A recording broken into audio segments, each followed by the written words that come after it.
Assalamualaikum warahmatullahi wabarakatuh. Alhamdulillahirabbil alamin. Allahumma shalli ala sayyidina Muhammad wa ala ali sayyidina Muhammad. Pemirsa Khilafah News dimanapun Anda berada, salam jumpa kembali bersama dengan saya Aziz Rahman di program Kabar Petang edisi Jumat 15 April 2022. Insya Allah beberapa menit ke depan kami akan menemani Anda mencermati dan menelaah berita paling menarik dan paling populer hari ini bersama narasumber yang kompeten di bidangnya dan tentunya dari sudut pandang Islam. Baiklah pemirsa, inilah Kabar Petang selengkapnya.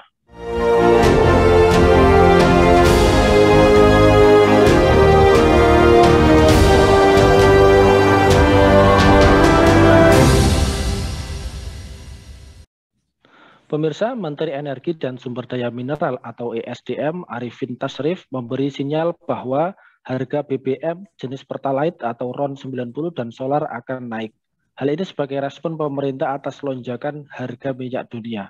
Arifin mengatakan dalam jangka menengah dan jangka panjang akan dilakukan penyesuaian harga Pertalite dan juga solar. Selain itu, akan dilakukan pengamanan dengan peningkatan cadangan operasional dari 21 hari menjadi 30 hari. Selain itu, harga LPG 3 kg juga diisyaratkan bakal naik. Dari sekian banyak langkah yang akan dilakukan dalam jangka menengah dan jangka panjang, ada rencana penyesuaian harga jual eceran LPG 3 kg untuk mengurangi tekanan APBN dan menjaga inflasi. Nah pemirsa, apakah kenaikan-kenaikan harga BBM dan gas LPG ini nantinya akan menambah beban umat? Apakah ini dampak tidak diterapkannya hukum-hukum Al-Quran dan As-Sunnah, dan bagaimanakah cara kita untuk bisa membumikan Al-Quran? Pemirsa, untuk membahasnya kami telah terhubung dengan pengasuh Majelis Taklim Darul Hikmah, Ustadz Muhammad Taufik NT. Kita sapa dulu beliau. Assalamualaikum warahmatullahi wabarakatuh, Ustadz Taufik. Waalaikumsalam warahmatullahi wabarakatuh, Mas Aziz. Alhamdulillah, bagaimana nih kabarnya, sehat-sehat Ustadz? Alhamdulillah, sedang agak lapar-laparnya ini. Iya. Baik Ustadz, sama kita juga puasa, tetapi ya mudah-mudahan tetap sehat dan semangat.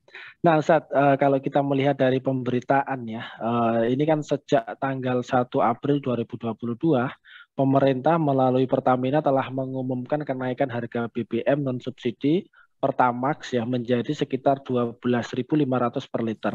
Nah kenaikan BBM ini tentu membuat harga barang-barang dan juga jasa ikut terkerek naik. Di samping itu, Menko Marves Bapak Luhut Binsar Panjaitan ini juga memberi kode ya bahwa harga Pertalite dan juga gas LPG 3 kg ini juga akan naik.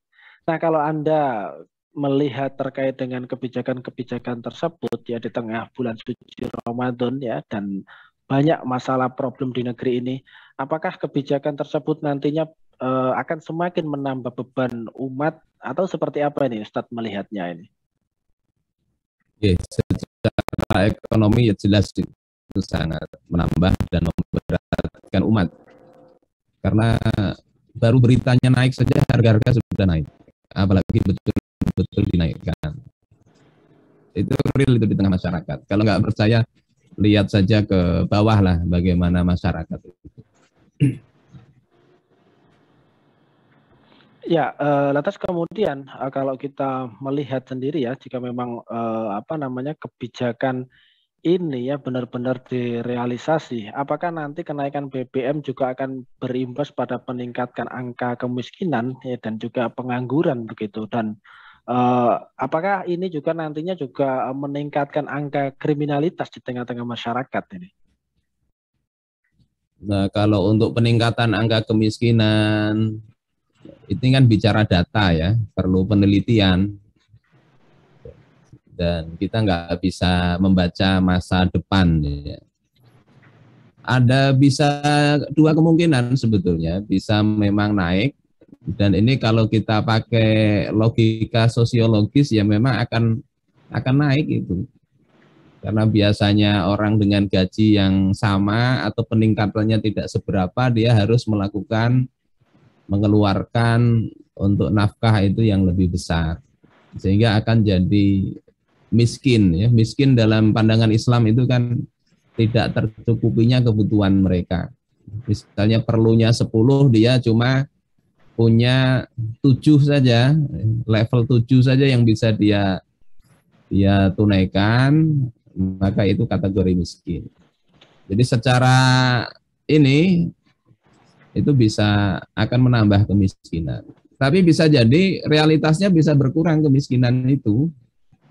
Karena bisa jadi ada yang banyak bunuh diri.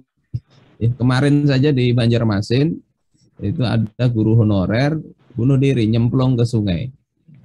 Meninggal, menulis pesan kepada ibunya untuk dibayarkan hutang-hutangnya. Nah, sebelumnya juga ada anak yang digorok, digorok oleh ibunya dan sebagainya. Kalau angka bunuh dirinya makin tinggi, sekarang ini kan sekitar 10.000 kasus per tahun. Nah, kalau banyak yang bunuh diri, insya Allah angka kemiskinan akan menurun.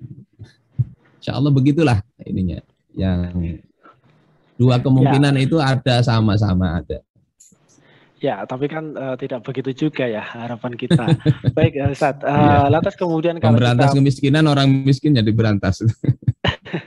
Ya, tentu tidak seperti itu ya harapan kita, apalagi di bulan Ramadan ini. Nah, kalau kita berkaca terkait dengan bulan suci Ramadan, terus kemudian problem ekonomi, apakah semua problem ekonomi beserta dengan turunannya tersebut ini adalah sebuah dampak tidak diterapkannya hukum Al-Quran dan As-Sunnah, atau seperti apa ini Ustaz melihatnya? Apalagi kita sekarang di tengah-tengah bulan suci Ramadan ini. Secara i'tiqadi kan begitu. I'tiqad kita sebagai umat Islam, Allah sendiri katakan kan di dalam surah Thaha itu, wa man a'rada 'an dzikri fa inna lahu ma'isyatan dhanka. Siapa yang berpaling dari peringatanku, yakni dari apa yang dibawa oleh Rasulullah Shallallahu Alaihi Wasallam dari syariatnya Allah Taala, jadi pura-pura nggak tahu, ya, kemudian memakai sistem yang lain, Allah katakan jelas di situ, fa inna lahu ma'isyatan dhanka, maka sesungguhnya baginya itu kehidupan yang sempit. Itu Al-Quran bicara begitu. Nah, As-Sunnah juga sama. Rasulullah katakan dalam hadis riwayat dari Jabir bin Abdullah, riwayat Imam Ibnu Majah, dari hadis yang cukup panjang, ya, beliau katakan di salah satu poinnya itu, wa malam tahkum a'immatuhum bi kitabillah, selama para penguasa mereka tidak berhukum dengan kitabullah, wa yatakhayyaru mimma anzalallah, dan mereka lebih memilih untuk mengikuti hawa nafsunya daripada mengikuti apa yang Allah turunkan, illa ja'alallahu ba'sahum bainahum, kecuali pasti Allah senantiasa menjadikan keburukan, bencana selalu ada di tengah-tengah mereka. Itu secara i'tiqadi begitu. Nah, tinggal nanti dicari runutannya yang secara hubungan langsung dengan ekonomi ini, banyak hukum-hukum ekonomi yang dilanggar. Dan efeknya bisa kita lihat, kita rasakan saat ini. Itu Mas Aziz. Ya, baik Ustaz. Jika memang ini ada hubungannya terkait dengan ternyata kita tidak serius begitu ya di dalam penerapan isi Al-Quran dan juga As-Sunnah. Lantas ini mumpung Ramadan ini, kira-kira bisa disampaikan ya, bagaimana caranya agar umat itu bisa selalu berinteraksi dengan Al-Quran, sehingga kemudian umat ini juga selalu berada di jalan yang lurus nih, sehingga berbagai macam problem itu tadi ya, ini tidak terjadi begitu. Oke, pertama mungkin tidak tepat ya kalau dikatakan tidak serius menerapkan Al-Quran. Yang tepat itu memang serius, ya, tapi serius untuk menghalangi tegaknya hukum-hukum Al-Quran.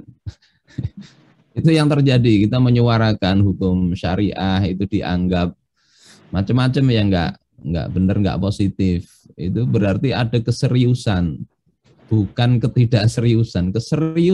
Tapi seriusnya itu supaya hukum syariah ini nggak diberlakukan, dianggap memecah belah NKRI dan sebagainya. Ini yang terjadi, realitasnya kita merasakan begitu. Nah, terkait dengan bagaimana kaum muslimin berinteraksi dengan Al-Quran agar bisa menghadapi persoalan ini, minimal kalau tidak sistemnya yang berubah, minimal internal umat itu bisa selamat lah dalam kondisi seperti ini, tidak ikut-ikutan stres yang semakin bertambah. Beli untuk ya 1.000 jadi 1.500. Kemarin kami beli gas yang 12 kilo itu sebelumnya 170.000, sekarang sudah jadi 210.000 kita beli itu. Nah kalau itu tidak dibekali dengan pemahaman yang benar, kemudian melihat penghasilan kok tidak bertambah, sementara pengeluaran bertambah besar. Yang terjadi seperti yang saya katakan tadi, orang bisa stres, bahkan bisa bunuh diri. Nah, sebetulnya Al-Quran sendiri ini kan Allah katakan sebagai syifa.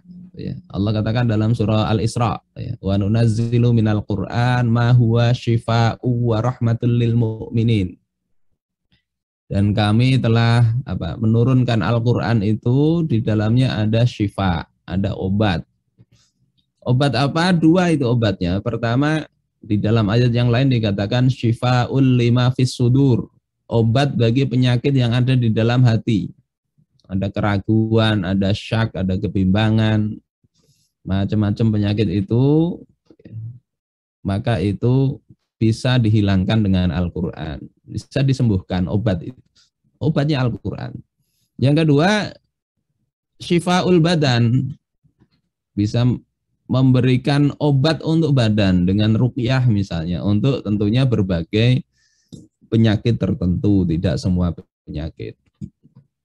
Nah, bagaimana supaya dapat khasiat obat itu? Obat apapun itu akan berkhasiat kalau memang digunakan sesuai petunjuknya. Termasuk Al-Quran ini sebagai sebuah obat. Maka yang pertama yang harus dilakukan itu kan membaca Al-Quran. Hak-hak hurufnya dipenuhi. Yang kedua adalah memahami maknanya. Yang ketiga, mengamalkannya. Nah, ini yang kemudian perlu kita budayakan di masyarakat. Kalau membaca, alhamdulillah lah, sudah banyak membaca Al-Quran, bahkan diperlombakan. Tadarus juga banyak. Tapi itu enggak cukup.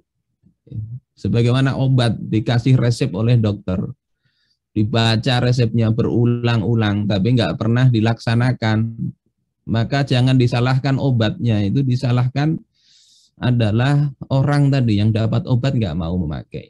Ini yang disinyalir oleh Imam Al-Fudail bin Iyad. Beliau katakan di dalam Iqtida'ul Ilmi Al-Amal, innama nuzzilal Qur'an liyu'mala bih. Sesungguhnya Al-Quran itu diturunkan untuk dilaksanakan. Fattakhadhan nasu qira'atahu amalan. Tetapi manusia itu kebanyakan hanya mengamalkannya dengan membacanya. Beliau ditanya, ya, kaifal amal bih? Lalu bagaimana mengamalkan Al-Quran itu? Kata beliau, liyahillu halalah. Mereka hendaknya menghalalkan apa yang dihalalkan Al-Quran. Wa yuharrimu haramah. Mengharamkan apa yang diharamkan oleh Al-Quran. Wa ya'tamiru biawamirih. Menyuruh apa yang disuruh oleh Al-Quran. Wa yang tahu an nawahi. Mencegah apa yang dilarang oleh Al-Quran. Wa yaqifu inda ajaibih. Dan berhenti sejenak membacanya, merenungkan keajaiban-keajaiban dari Al-Quran itu. Jadi ketika membaca, diresapi. Nah, ini level individu begitu, untuk berinteraksi dengan Al-Quran. Baca nggak cukup, tapi itu sangat perlu membaca Al-Quran. Tapi jalankan hukum-hukumnya. Gitu Mas Aziz. Ya, baik, Ustaz. Berarti ini kan secara tidak langsung memang bisa jadi ya, ini kita ini mengabaikan atau bahkan mencapakan Al-Quran begitu. Kira-kira bisa dijelaskan juga ini, Ustaz, kebijakan-kebijakan yang mungkin ini mengabaikan Al-Quran, kemudian juga perilaku-perilaku yang mencampakkan Al-Quran itu seperti apa? Dan kira-kira bahaya mencampakkan Al-Quran itu apa ini bahayanya ini? Nggih. Kalau kita baca dalam Al-Quran itu kan Rasul sendiri sudah mengatakan itu yang ya Rob inna qaumi takhadhu hadzal qur'ana mahjura.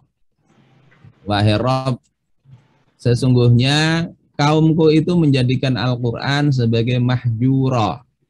Mahjura itu matrukan, sesuatu yang ditinggalkan. Nah, para ahli tafsir biasanya menafsiri apa yang dimaksud dengan hajrul Quran, mengabaikan atau meninggalkan atau tidak mengacuhkan Al-Quran itu adalah ya seperti tadi, orang membaca tapi tidak mau mentadaburi. Membaca, mentadaburi, yang memahami, dia lakukan tapi tidak mau mengamalkan. Itu termasuk apa namanya? Mengabaikan Al-Quran. Tinggal kita lihat sekarang. Sebagaimana juga kata Abdullah bin Mas'ud radhiyallahu ta'ala an. Beliau seorang sahabat ahlul Quran yang membacakan Al-Quran pertama kali juga di depan orang-orang kafir Quraisy. Beliau katakan, laisa hifdzul Quran bi hifdzil huruf. Menjaga Al-Quran itu tidak cukup dengan menjaga hurufnya saja, makhraj-makhrajnya dipelajari, sifatul hurufnya dibenerin, nggak cukup itu, dihafalkan nggak cukup. Walakinna biiqamati hududihi. Tetapi menjaga Al-Quran itu adalah dengan menegakkan hudud, yakni hukum-hukum yang ada di dalam Al-Quran itu. Contohnya apa ya? Kita bisa lihat kalau penyimpangan dari Al-Quran ya banyak sekali. Orang misalnya melawan begal, begalnya mati misalnya. Yang melawan itu justru terkena hukum juga. Ini dalam Islam sebetulnya kan sederhana itu. Mamata duna nafsihi fahuwa syahid. Kalau kita diserang orang, kita membela diri, kita mati pun kita mati syahid. Orang mengintip kita, kemudian kita colok, buta pun kita nggak kena hukum itu. Dalam hukum Islam begitu, menghargai kehormatan dan nyawa manusia itu begitu. Ini nggak dipakai. Kita bicara hudud, kita bolak-balik baca ayat ya ayyuhalladzina amanu kutiba alaikumus syiyam. Nah, akhiril ayat, wahai orang-orang yang beriman diwajibkan atas kalian hukum puasa, diwajibkan berpuasa. Ayat sebelumnya kutiba alaikumul qisas, diwajibkan hukum qisas dalam masalah pembunuhan, itu enggak kita lirik. Dan juga banyak hukum-hukum yang lain tentang riba, tentang perzinaan, tentang minuman keras, apalagi hukum tentang sistem pemerintahan. Kalau kita kasih list contrengan, ya banyak sekali. Insya Allah begitu Mas Aziz. Ya baik Ustaz. Kemudian kalau kita melihat kondisi umat Islam saat ini kan bisa dikatakan kondisi umat Islam ini kan ada di kondisi yang terpuruk begitu ya. Kita umat terbaik tetapi kondisinya seperti ini.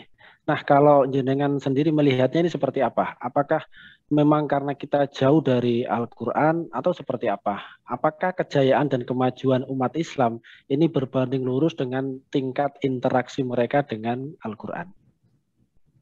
Ya betul itu. Bahwasanya memang Allah katakan kuntum khaira ummah ukhrijat linnas.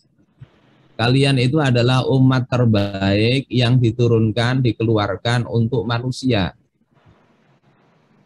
Nah, di situ jelas umat ini sebetulnya umat terbaik.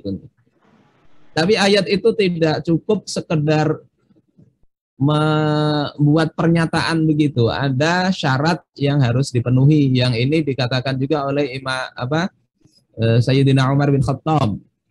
Ketika melihat kaum muslimin hidupnya sudah santai, masa khilafah itu, khilafah terbaik kedua, khilafah Rasyidin. Orang sudah gaya hidupnya santai, perutnya gendut-gendut.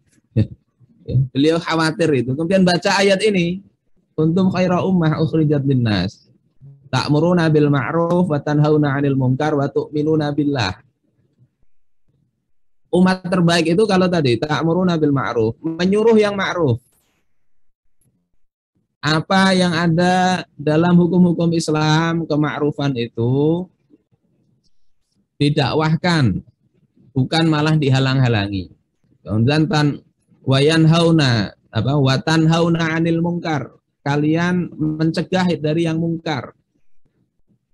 Itu dilakukan harusnya. Wa tu'minuna billah, dan beriman kepada Allah.